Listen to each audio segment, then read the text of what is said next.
বাংলাদেশের জাতীয় সংসদের সদস্য সংখ্যা কত? 350 জন। বাংলাদেশের আঞ্চলিক সমুদ্র সীমা কত? 12 নটিক্যাল মাইল। বাংলাদেশের জনসংখ্যার ঘনত্ব কত? প্রতি বর্গ কিলোমিটারে 1265 জন। বাংলাদেশের শিক্ষার হার কত? 74.66। বাংলাদেশের প্রেসিডেন্ট এর সরকারি বাসভবন এর নাম কি? বঙ্গভবন।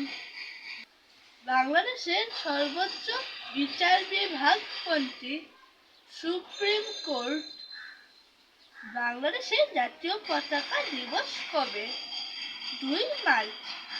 বাংলাদেশের জাতীয় সঙ্গীতের গীতিকার কে? রবীন্দ্রনাথ ঠাকুর। আমার সোনার বাংলা গানটির কয় চরণ আমাদের জাতীয় সঙ্গীত হিসেবে গৃহীত? প্রথম 10 চরণ। বর্তমানে বাংলাদেশের অর্থনীতি কেমন? মিশ্র অর্থনীতি।